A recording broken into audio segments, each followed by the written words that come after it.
just thinking, Colette was mentioning there about protection, and Chris also mentioned about the handing over of the worry in some ways, and I do recall somebody that got their debt restructured saying to us at one stage one of the best things was going to the post box to collect the post and being fairly sure what they would find in the post box and not being concerned and stressed about that simple activity. Okay, thank you very much indeed to those three speakers.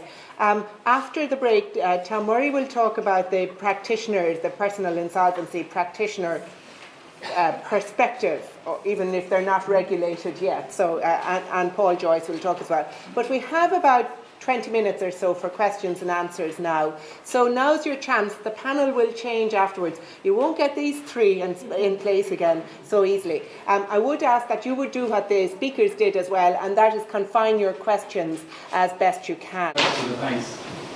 If somebody who's insolvent appoints a PIP and a plan is put together and then is brought to the bank, and that the bank is going to be the biggest creditor, what's the reason will the bank have for not accepting what the PIP has recommended?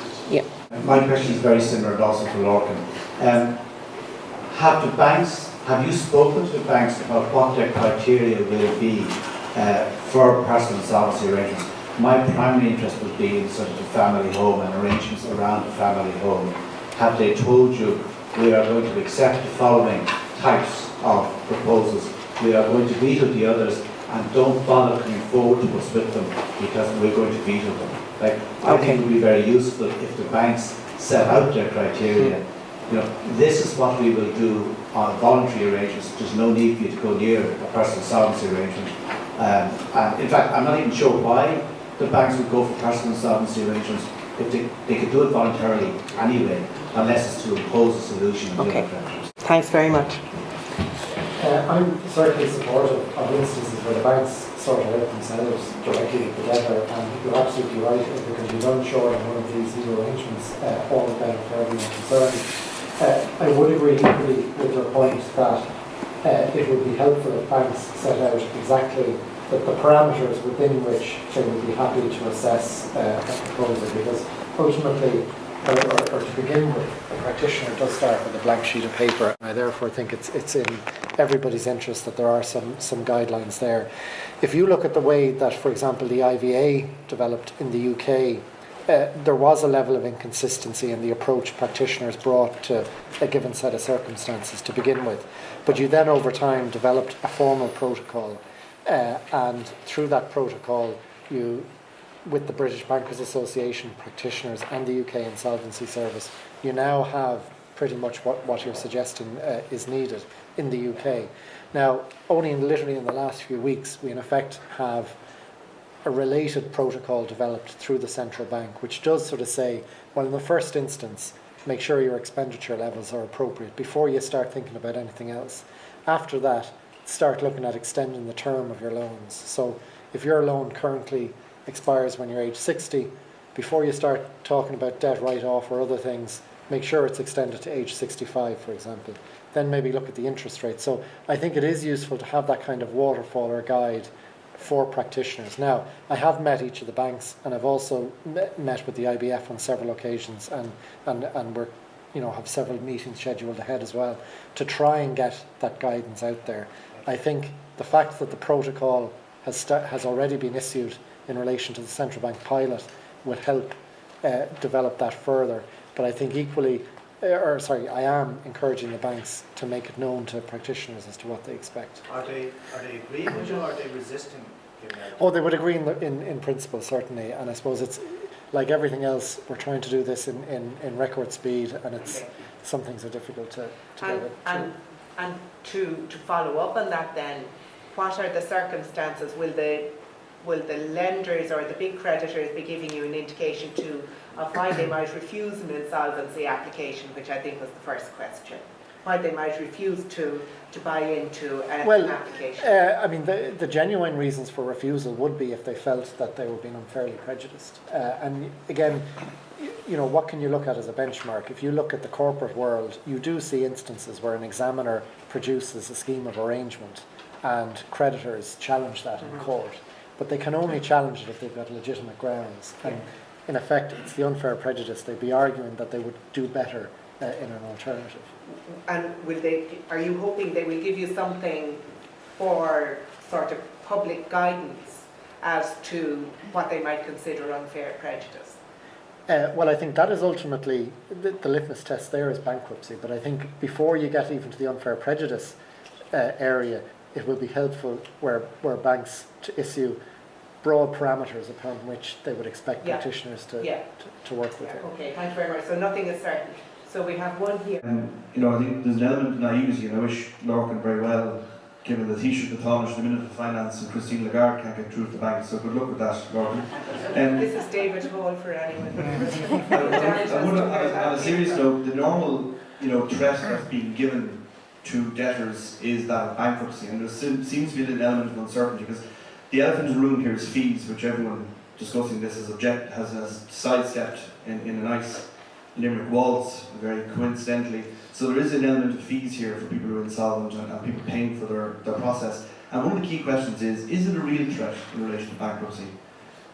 Do you, under the current regime as it stands today, are you better availing of an administrative process that might take 2 weeks? If you leave it until the new regime comes in, can you bypass a failed negotiation as a DSA and a PIA and jump straight to bankruptcy?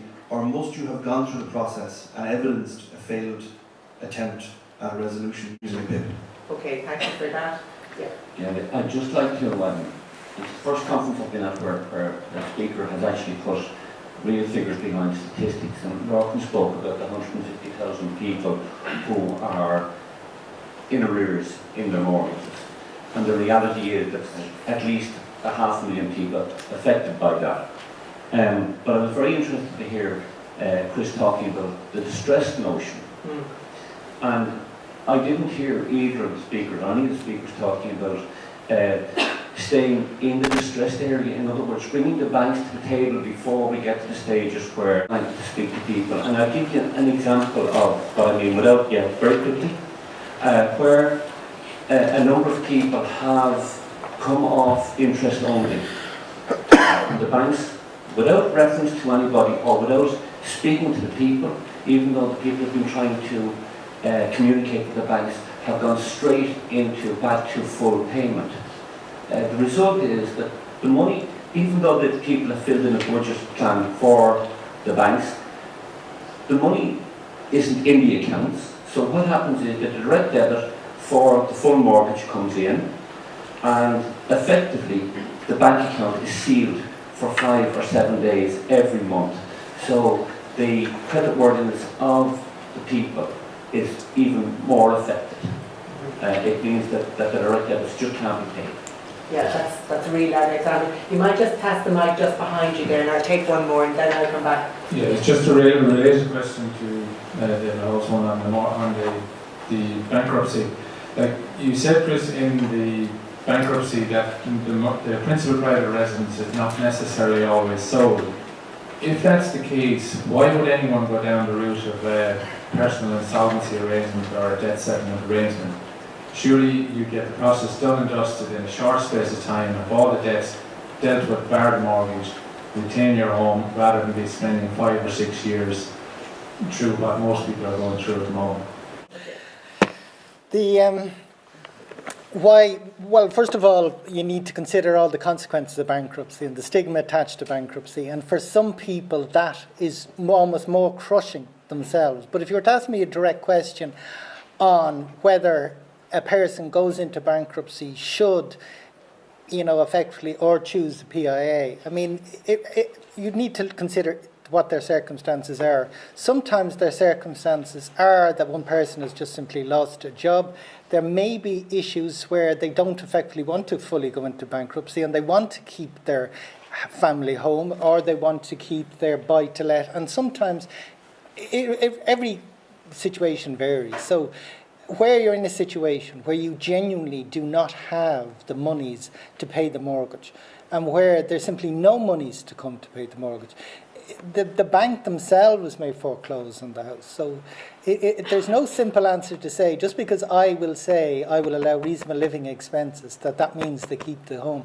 If having regard to their own capacity to pay, they them simply can't afford, there will be repossession. So it is the situation where I was talking about would be where they have taken on a buy-to-let, where they have got an awful lot of other debts. And when you wipe them out, and you're back to a situation that you can actually pay your own mortgage, and you're paying your mortgage in full, or you may be going into a situation where the bank are giving you a limited distress window, where yes, you wipe out all the unsecured debt, but you must have the capacity to be able to contribute. If you're not, you will still in bankruptcy lose, but it won't be me that'll be selling it, it'll be the bank.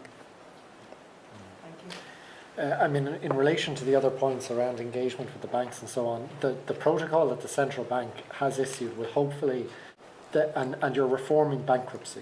So you're proposing a PIA, which is a voluntary arrangement, which allows the bank have some level of control in the process.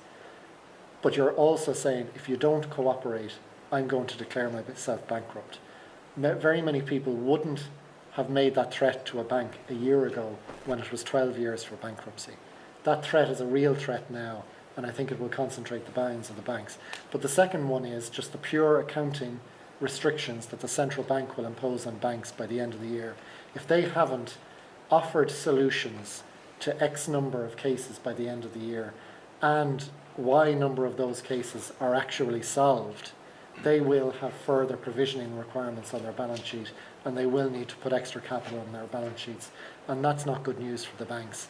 And for them to actually make sure they meet those targets, in my view, they need to facilitate this process, because if they don't, they just won't have the internal capacity to deal with these cases.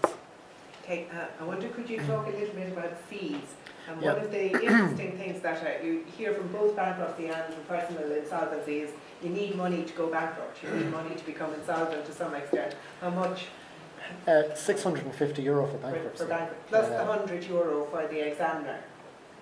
These are examiners' costs. That's just simply stamp duty Oh yeah, I to know, go but in. it's still cash, like, you know. Yeah, it does, but when you consider if you go into bankruptcy, the amount of debts you're writing Yeah. off, and you consider that people do have some monies. I know there are certainly some people that it is so tight that it's not, but given the relief and the total wipe out that people get, I don't necessarily believe that money can't be found from family if at the end of the result is it's going to take the huge stress off the people themselves. Yeah, thank you.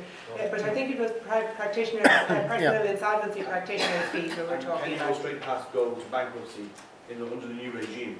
So can you go? Yeah. You must. My understanding is you must go through the DSA and the PIA. So the 650 is not the cost. You must have gone through the initial PIP cost to be able to be eligible then to apply for bankruptcy. So Yeah, the sorry, 650 is we at the should be end. putting a mic on him if... That's a very No, no. important question. I wasn't answering Yeah. this.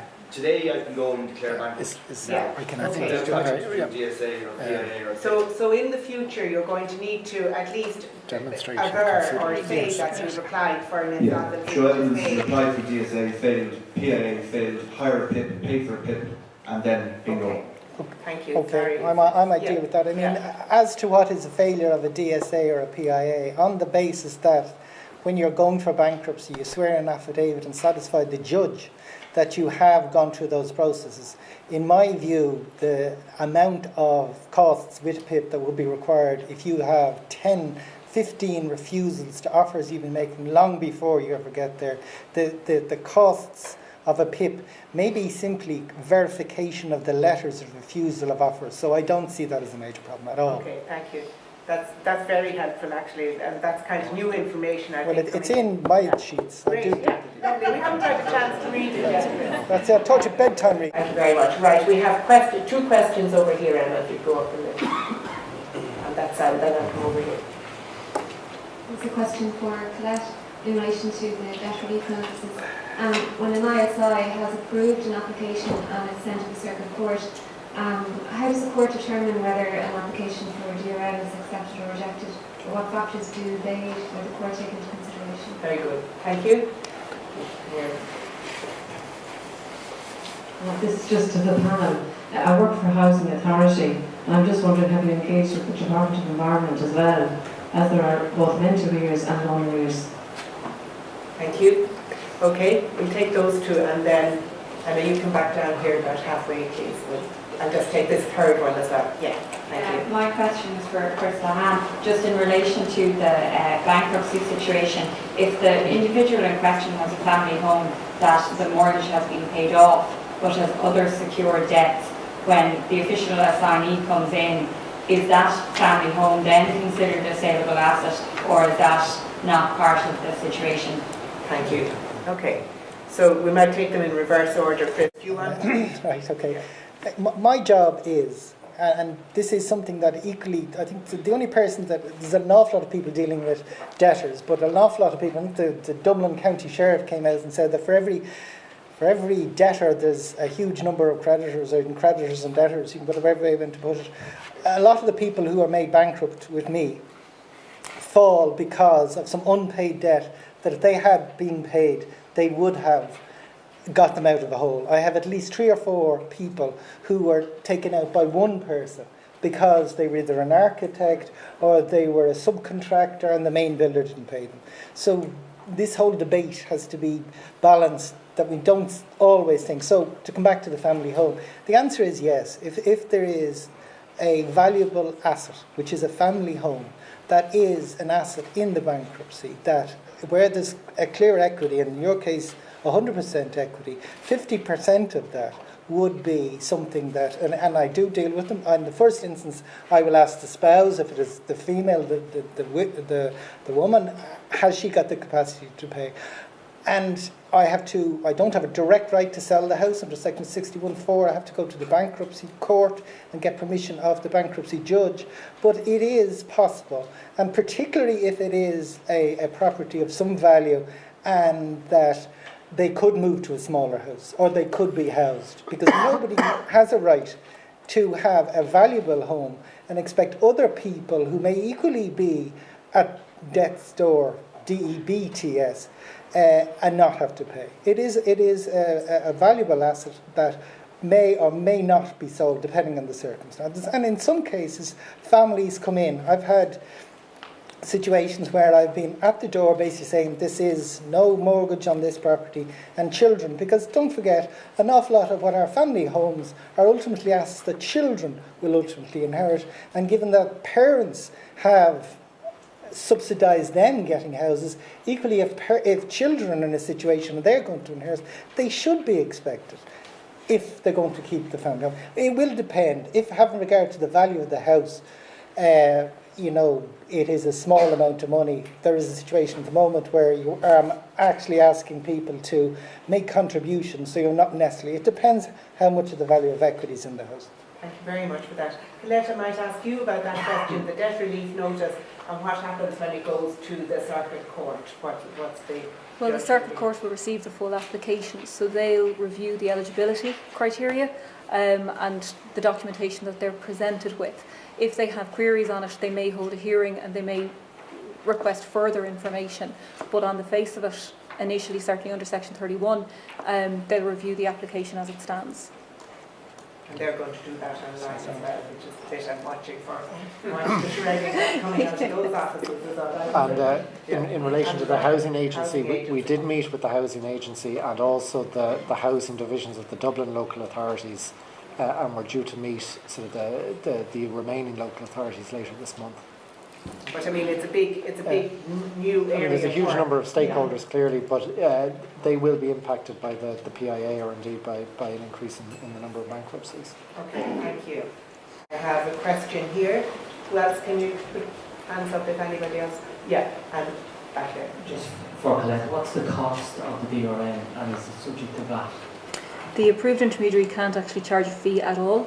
There is provision in the legislation for the ISI to charge an application fee, but I don't have any detail on that at the moment.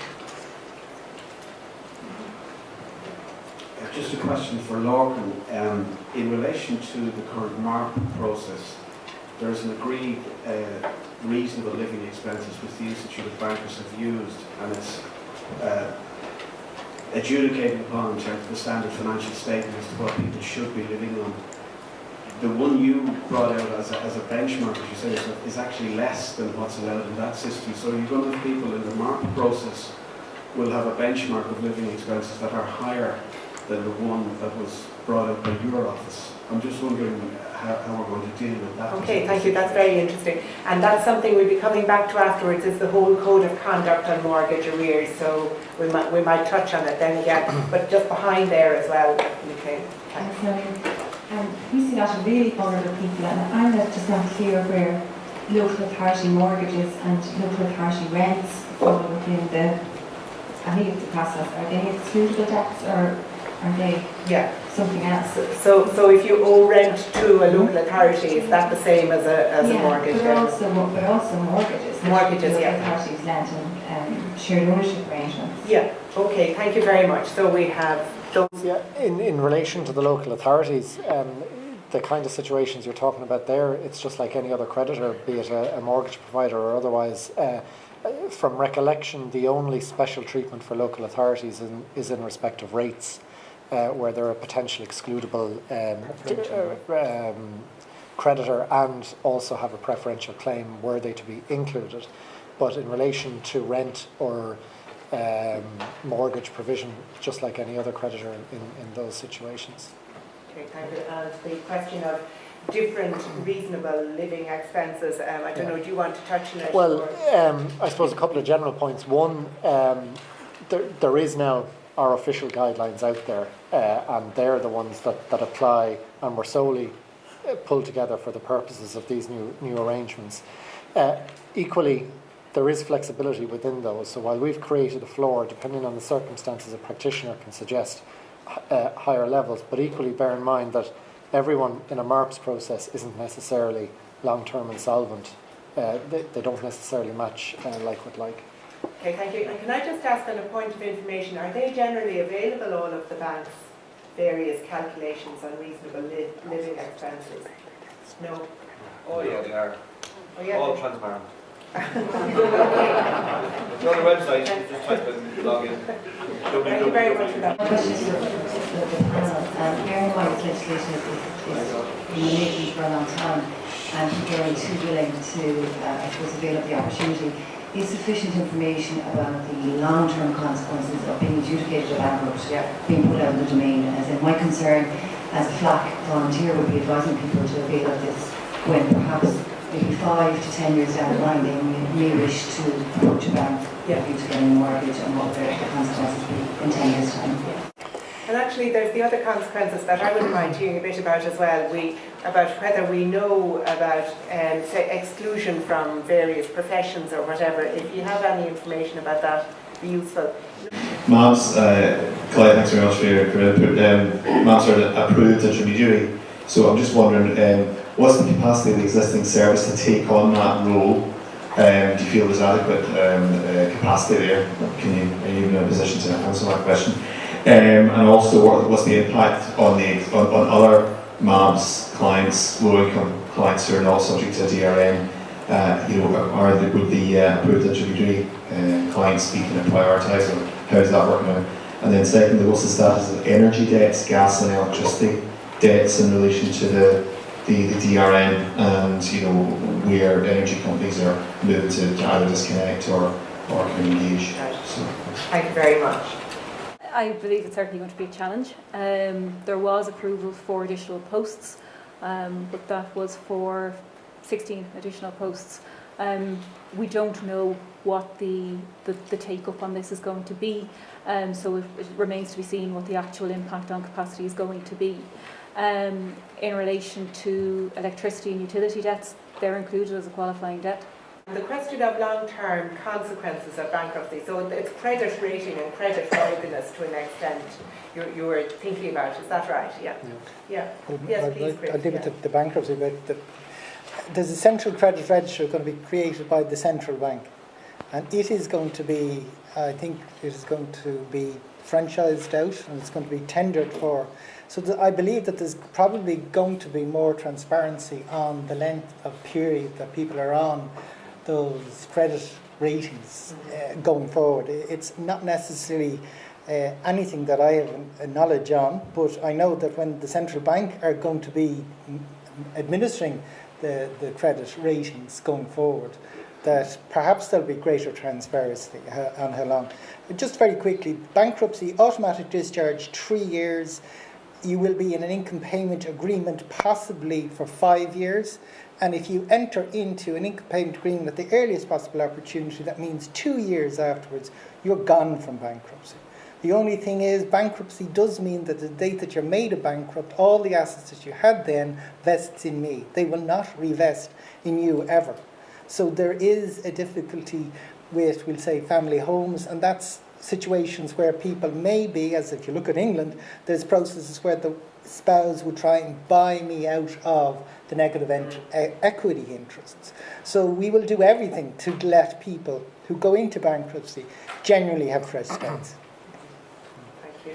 But I mean, just in terms of the credit worthiness of somebody, let's say when they've successfully completed one of these arrangements, I mean, we certainly within our guides have used a phrase, I think, along the lines that it may well affect your ability to get credit into the future. But I think equally bear in mind that if somebody is insolvent right now, they are, in return to availing of one of these arrangements, returning to solvency and being given a fresh start. Now, whether it's more difficult for them to get credit again may be one downside to that, but I'd suggest that the overall benefit that one gets is far greater in the overall I context. think the banks may have to rethink their whole credit rating as well, because even if you're not going for insolvency, there's an awful lot of smashed credit, I think, around the country right now. Okay, I have 2 questions. These are the last 2, sorry.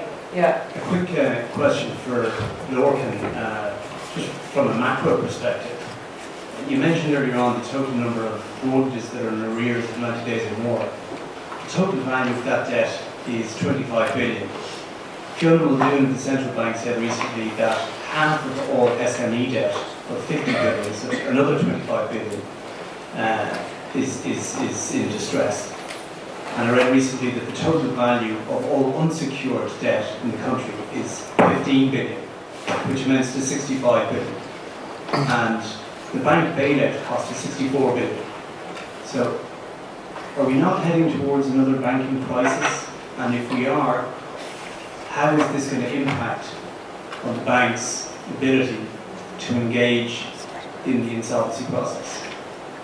Okay, I think that's quite a big one, but we'll take the other question. I'm a FLAC volunteer and a solicitor, but there's been much in the media about, on the airways, talking about going to Northern Ireland or England to get your bankruptcy petition done, do it quicker and so on. But I think my concern, and I've heard it with various other consequences of that, that presumably the banks can still come after you as far as foreclosing on your mortgage or your assets in this country. And there's been some mythology that somehow you go into the UK or Ireland, Northern Ireland, and somehow you come back unscathed, like some kind of religious cleansing. I just want to be interested to know how much are you seeing in the bankruptcy courts of secondary petitions from another jurisdiction?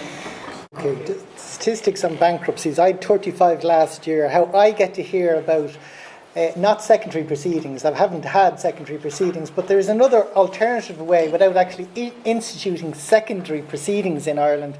You simply get up on the EU Insolvency Register, which is I manage, and we've had 3-1. There's been 90 applications in the last year. Only 90. People believe everyone has gone to England or Northern Ireland. I've only had 90 applications where people having bankrupted themselves in England or Northern Ireland, where that trustee in bankruptcy comes back to the state to register here to go after. But you're quite right. I mean, I know that the official receiver, Lorcan and I have met the number 1 and 2 in England, and Scotland and Northern Ireland, and the idea that somehow, I tell you, the big advantage is the debts are written out after a year. But the idea that their assets themselves are somehow more protected is absolutely untrue. And that the trustees in England aren't ruthless in trying to chase down the properties is equally something that is of surprise to people when they go abroad. Because the trustees do come to Ireland, they do register, and they do attempt to try and recover. But at the end of the day, equally, they're looking to see if there's value. And if an awful lot of the properties here are in negative equity, it is a matter, like it is for me, is to surrender to the financial institution. Okay, thank you. Now, which of you wants to take on the question of whether we're heading for another bank? I know there are people in the audience who would have views on it as well, but just, I mean, it's a very real thing, like, why would the banks get involved in this if the reality is that they're not going to be able to sustain themselves through it? And it's one of the biggest questions going, yeah, it's a real question. Well, I mean, I'll try and attempt to answer some of it, but clearly there's other people you probably need to be asking the question to as well. But in relation to the overall point as to why banks would engage in this process if their balance sheets are, hypothetically not sufficiently strong, the reality is they don't have a choice. They can't block bankruptcy. They can't block the MART targets crystallising at the end of the year. So they don't have a choice. Now, why they should engage, in my mind, let's just take one example. Let's say there's a bunch of applications that come in that involve buy-to-lets. Now, if all of those are voted down by the bank and all of those go to bankruptcy, chances are, Chris, you'll be handing back the keys of buy-to-lets that are in negative equity. So that means instantly all of those banks are likely to be on the market, or the banks have very large holding costs. But if they do it through a PIA, there may well be a way in which they can manage dealing with those buy-to-lets over a 5 or 6 year period or even longer, so that they're not all sold in year one, minimising the price. So there are ways in which this PIA can be formed in the interest of the creditor. And I suppose the other point simply is that, there has already been some stress tests in relation to the banks. There has already been some accounting for the fact that there are personal debt issues, but I'm not sufficiently close to know what level of detail they've gone to. And it's a highly political point. Okay, I know I said those were the last two questions, but this man is sitting beside the microphone and a very short question. Yes, it's to do with the targets the banks have been set for resolutions this year to do deals with people and get things started. Does that include the foreign banks, or does it include household debt? Does it include commercial debt? Private debt? Most useful, yeah. I don't know the answer to that. I suspect it covers all of the banks to which the central bank are regulators. I think that's it, isn't it? That, Paul, isn't it? The 6 main banks that are covered by central bank regulation, and that's pretty well it. It doesn't include the ones that have sold off their debt. It doesn't include the Anglo-Irish nation or the sub-Saharas. Or Dansk. Yeah, sorry. Yeah, okay, that's it. Now I'm going to just wind up this session, then we're going to have a coffee break and come back again. But before I do want to thank very much our 3 speakers for the time and thought they put into their presentations today, for the materials that are going to be so valuable to us, and for the various perspectives that they've brought. And thank you all for listening as well. But can we put our hands together to thank